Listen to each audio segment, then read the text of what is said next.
Families say more childcare vouchers are needed. Election security is questioned, and the feds come to town for a youth sports announcement. From the television studios at WFYI Public Media, it's Indiana Week in Review for the week ending July 24th, 2026. Indiana Week in Review is produced by WFYI in association with Indiana Public Broadcasting Stations. Additional support is provided by Par Ritchie. Indiana Governor Mike Braun visited Shepherd Childcare in Indianapolis this week to check in on efforts to make childcare more accessible and affordable. As Ben Thorpe reports, there he was met by parents and staff who asked him for more vouchers. Earlier this year, Braun infused $200 million into the Child Care and Development Fund in an effort to cut the state's waitlist for vouchers in half. Speaking with parents and staff at Shepherd Child Care, Braun says he hopes the legislature and businesses will help him do more to address the issue.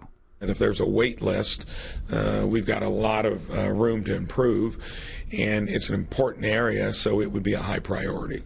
The state's wait list is still roughly 35,000 people. Braun's administration has also submitted rule changes for child care centers in an effort to make them more affordable. Some critics worry that the moves could reduce the quality of care children receive. So, should more vouchers be reaching more Hoosier families? It's the first question for our Indiana Week in Review panel. Democrat, Terri Austin. Republican, Chris Mitchem. Oseye Boyd, editor-in-chief at Mirror Indy. And Niki Kelly, editor-in-chief at the Indiana Capital Chronicle. I'm Jill Sheridan, managing editor at WFYI. So, Terri, is now the time to get some more people off this wait list? Oh, it absolutely is. The state of Indiana loses $4.22 billion a year in child care shortages. Parents on average lose 14 days out of the year, which costs employers close to $1 billion. And the other issue, if they're going to increase the number of vouchers, they've got to increase the child care access, because we've just went through a record period of folks closing their doors. Well, we have had a bit of a child care crisis now, you know, with all the pandemic money that came in. We were able to really get a lot of people into child care, but now we've got a lengthy wait list. And $200 million that the governor did allocate for getting people off the list, but we have not seen those numbers really go down. The data, the dashboard is still indicating that. Yeah, I mean, I think that initial investment by the governor is supposed to bring down the wait list by about 14,000 kids, I think, which is certainly a really good start. It's certainly not the finish line, but I think that can start kind of like a ball of really good momentum. And anytime we talk about childcare, I like to reference a quote from Senator Ed Charbonneau, who is the chairman of the Health Committee in the Senate and the State House, when he said that we have to start looking at childcare as an economic development issue rather than just a quality of life separate issue. So when you're talking about roads, businesses, jobs, you kind of have to start putting childcare in there, because as a personal example, a lot of my friends now are starting to have their first or second kids, and after the usual, you know, how's the baby doing? A lot of the conversations typically pivot now to what are you doing about childcare?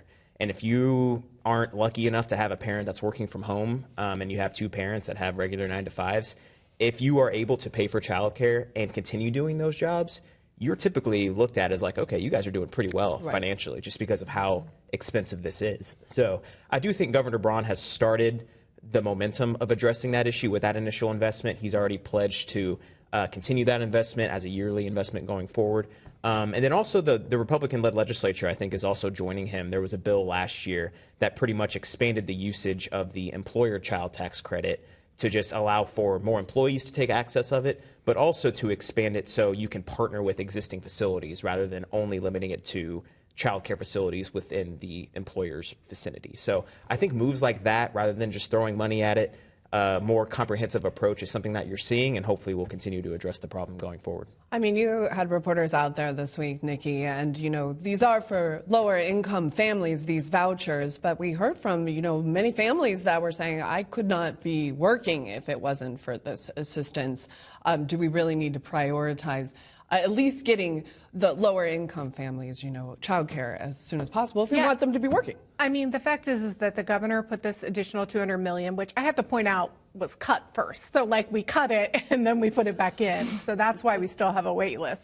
But also this is a discussion that he's trying to lay the groundwork for session, because they would need even more than $200 million, as we're discussing, to actually serve all the families in Indiana that meet those eligibility guidelines.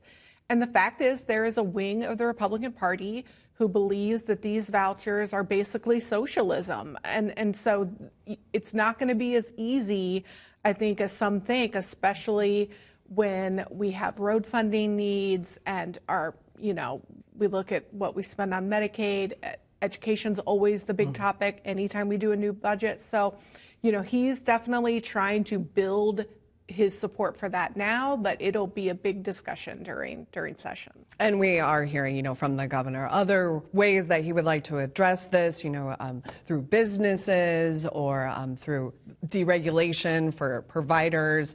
What do you imagine is really going to be on the plate coming up?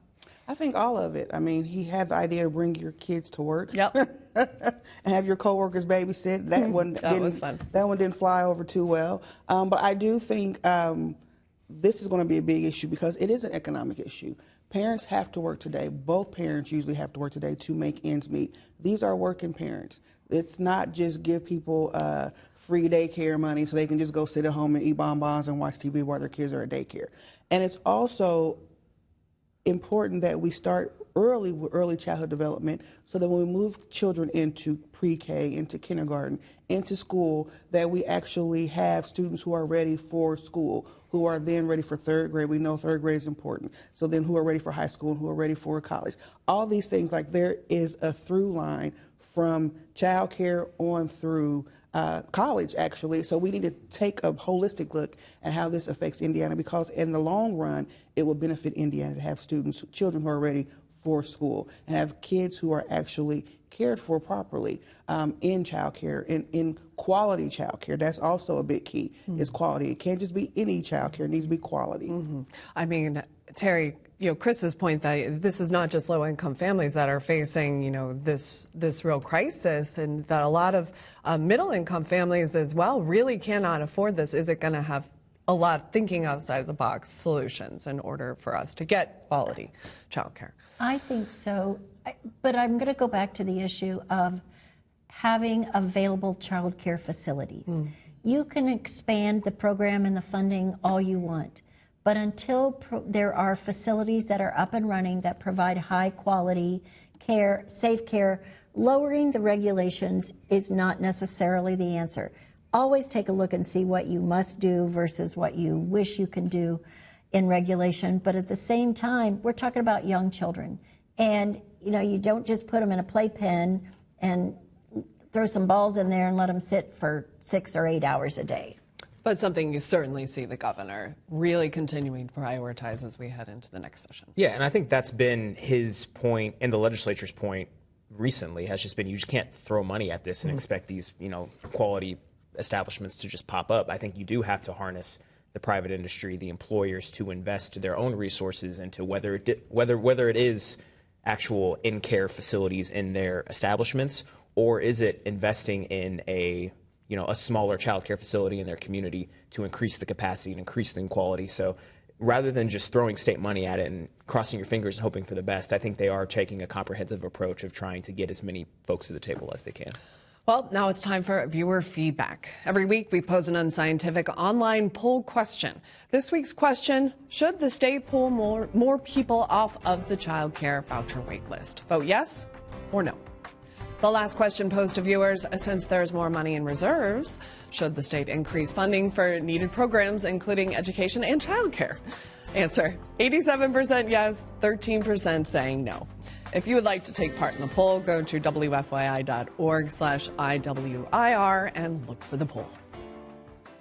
President Donald Trump warns of election interference and security concerns ahead of the November general election. As Zach Castle reports, Indiana election officials are confident in the security of midterm elections. Trump makes claims about non-citizen voting, foreign interference, and more, but Indiana has a track record of strong, secure elections. Officials told WFYI they are not worried about the president's claims. Chad Kinsella is a professor at Ball State and co-director of the state's election technology program called VSTOP. It is a system of checks and balances, and there are checks on the checks, and it's bipartisan. And I feel very strongly we have a very good system here in Indiana that makes sure that it's very secure. I have 100% faith in it. Secretary of State Diego Morales, the top election official, told WFYI in a statement that his office is confident in the election. The top local election officials in Marion and Knox counties say their elections have been and will continue to be secure. So, Chris, there's a lot of rhetoric around this issue. Should Hoosiers be concerned headed into November elections? I think I can confidently say that Hoosiers shouldn't be. I think we have a really good track record, a long-standing track record of fast and accurate elections because of the system that we have here. Now, when it comes to other states, I mean, when you have states that are taking a month plus to have results come in, when you have universal mail-in balloting where literally almost everybody gets mailed a ballot, I mean, just common sense will tell you the more ballots you have floating out there, the more instances there might be of voter fraud. So I think the Trump administration is right of making sure that we hold those states more accountable. Obviously, the rhetoric, as has been Donald Trump the past 8 years, could maybe be a little better. But I do think there is a point of saying that those states should be held to a little bit of a higher standard. If you want to increase accessibility, common sense will tell you there's a higher chance of fraud, so you should be addressing that. Now, with that being said, I think because Indiana's elections have such a good track record, I don't think that means you should stop investing, continue to, monitor the voter rolls, continue to invest in technology to make it more secure. We certainly don't have widespread fraud, but obviously you saw the report that came out earlier this year that said I think we had 24 instances of non-citizens voting, which doesn't sound very big on the surface, but we've had elections over the past 3-4 years that have been decided by 3 votes, by 6 votes, by 12 votes. So, I'm sure that probably matters a lot to the people who have invested time and money into those races to make sure that everybody who votes in there is rightfully able to do so. So I think in Indiana, we're pretty good. We don't have a lot of widespread, violations or anything like that. But on a nationwide level, I think it's certainly something to monitor as we continue to see increases in, mail-in voting, early voting, things like that, things that just allow a higher chance of fraud. I mean, we do sort of feel like, well, it sounds like the president is kind of setting it up to, say something in November after the elections if it doesn't necessarily go his way. And certainly we have leaders in Indiana that would agree with him if that doesn't happen. But also, all of these leaders right now that are in place and in charge of voting are saying, not in our state. It is secure in our state. So where's the disconnect?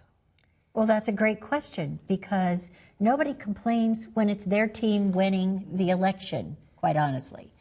I think the president did a real disservice to the Secretary of States or whoever this top election official in the states were across the board.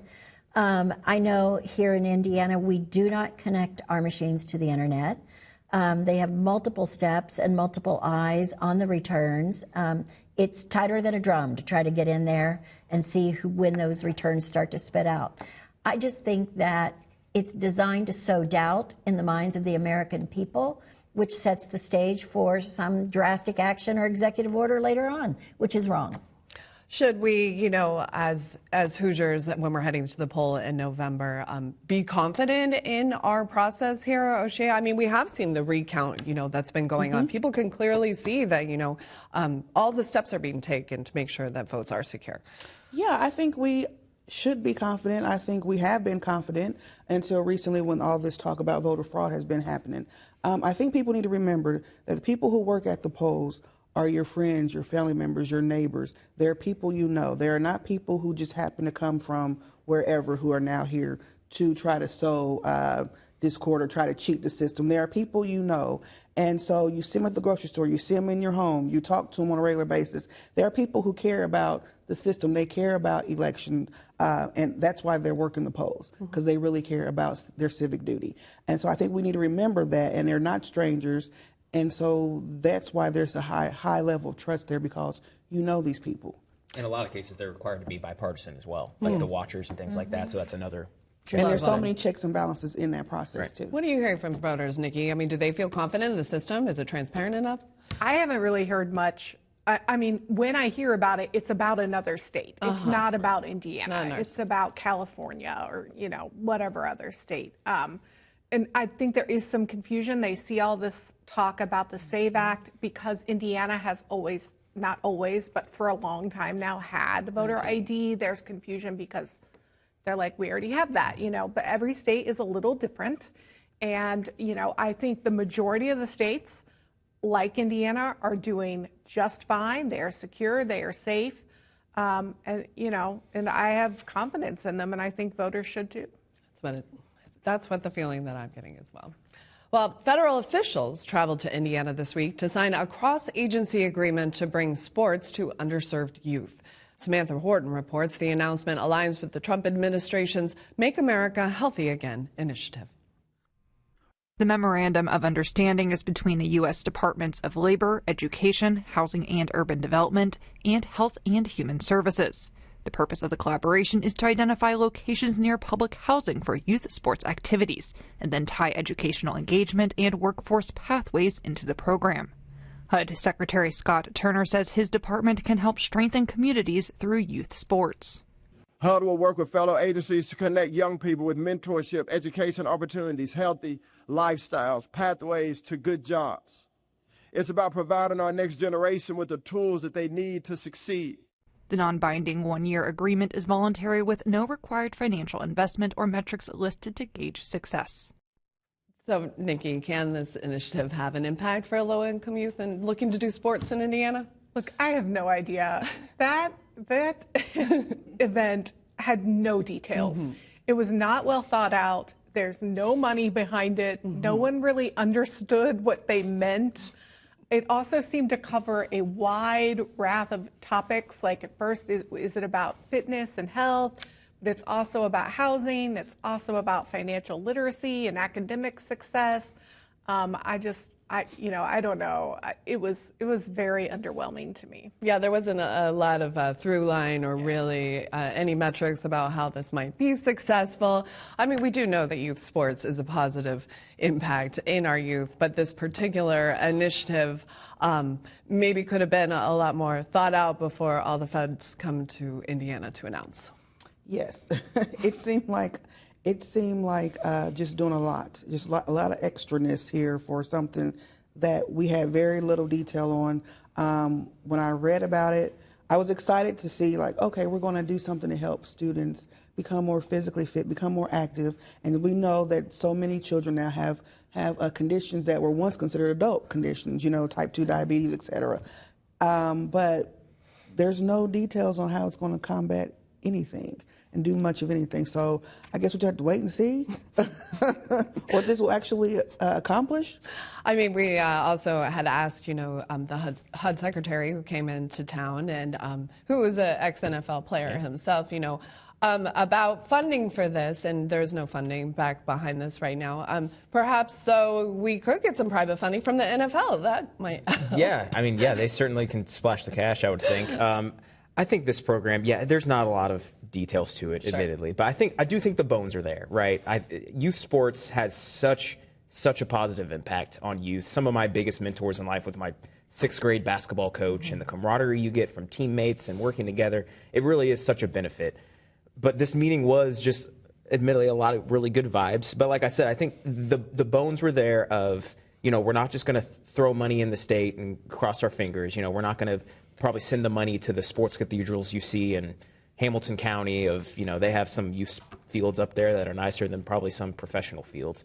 They do kind of have the metrics of let's make sure that any investment that this program does make is where affordable housing is needed, low-income places. So I think, there's enough bones there and direction to be a good idea. It's just, are they going to commit to the funding aspect of it is something that we'll see. We were struck as well with that, there was a bit of a push-off, about the equity questions that we asked about, and that, more families that are more well-financed, are going to find it more easier to get involved in youth sports. And obviously this program is directed at low-income youth, but simply, having a basketball court by public housing is not necessarily going to make anything happen.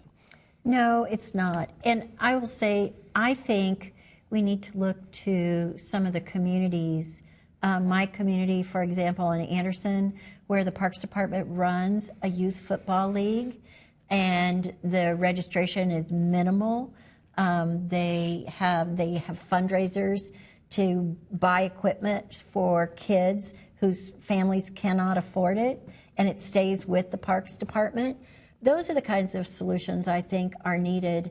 Not just a big pronouncement, but you've got to have people who can run these programs and make sure that they're not taken advantage of as well. It does take people to make it happen. Yeah. Well, Indiana University is now facing calls from Republican lawmakers to fire adjunct law professor Elizabeth Booker Houston over a social media post following the death of South Carolina Senator Lindsey Graham. Houston posted an Instagram video showing her delivering a cake with a sarcastic message to Graham's former office last week. She later posted on X addressing Graham's sister with disparaging remarks. Houston's post prompted criticism from state and federal lawmakers, including Lieutenant Governor Micah Beckwith.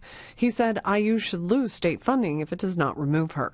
But Maurer School of Law professor Steve Sanders says a recent Ball State University settlement involving the firing of a staff member over social media posts made after the death of Turning Point USA founder Charlie Kirk should serve as a cautionary tale. Ball State surrendered. They threw in the towel. I think they saw the handwriting on the wall that they were likely to lose, and they paid her a fairly substantial settlement. Houston teaches one course on food and drug law at the IU McKinney School of Law remotely. So she is just kind of maybe a new normal here in our social media world for colleges that are dealing with these types of social media posts. Well, I think it's a sign of the times where we're at politically, but we have had social media policies at the workplace since social media became a thing. So I don't think this is new. I just think we're now hearing about a lot of these because they're politically charged.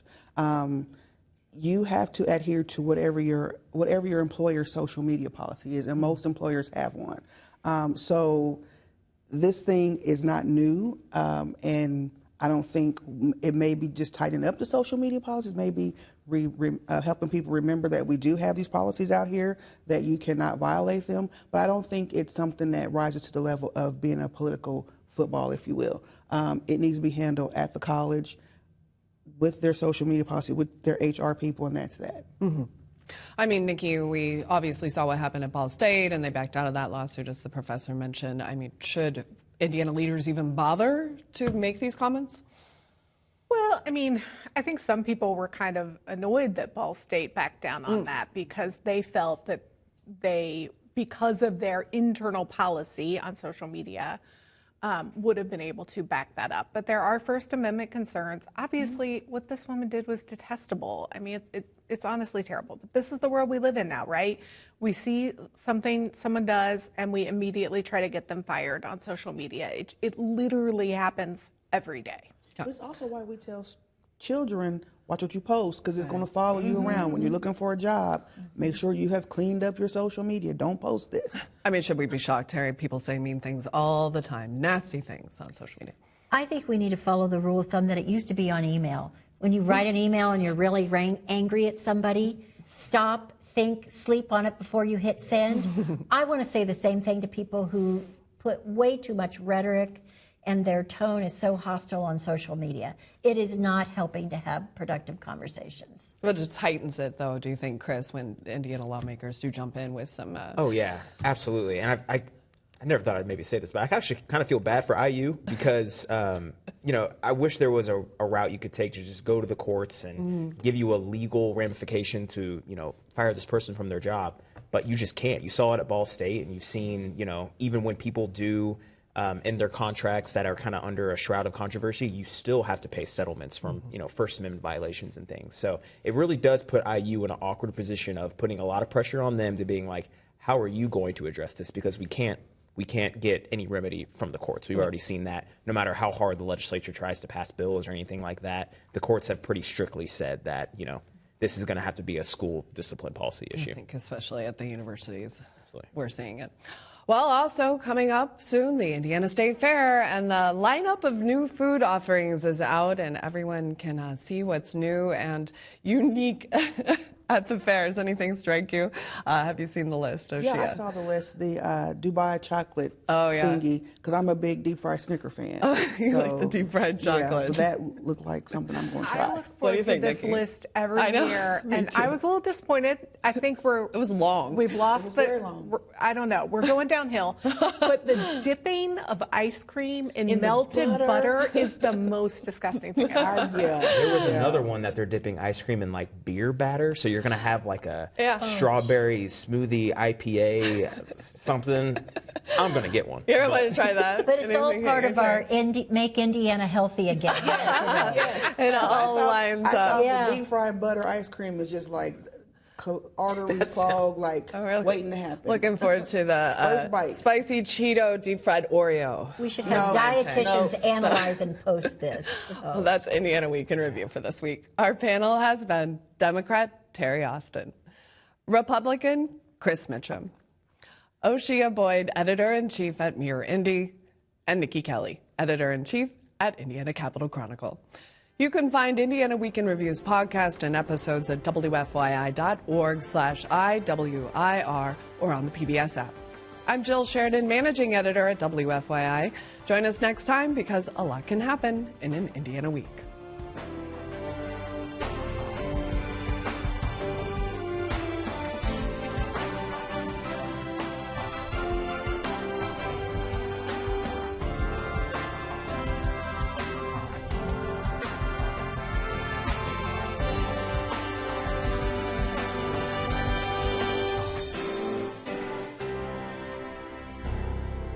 The views expressed are solely those of the panelists. Indiana Week in Review is produced by WFYI in association with Indiana Public Broadcasting Stations. Additional support is provided by Har Ritchie.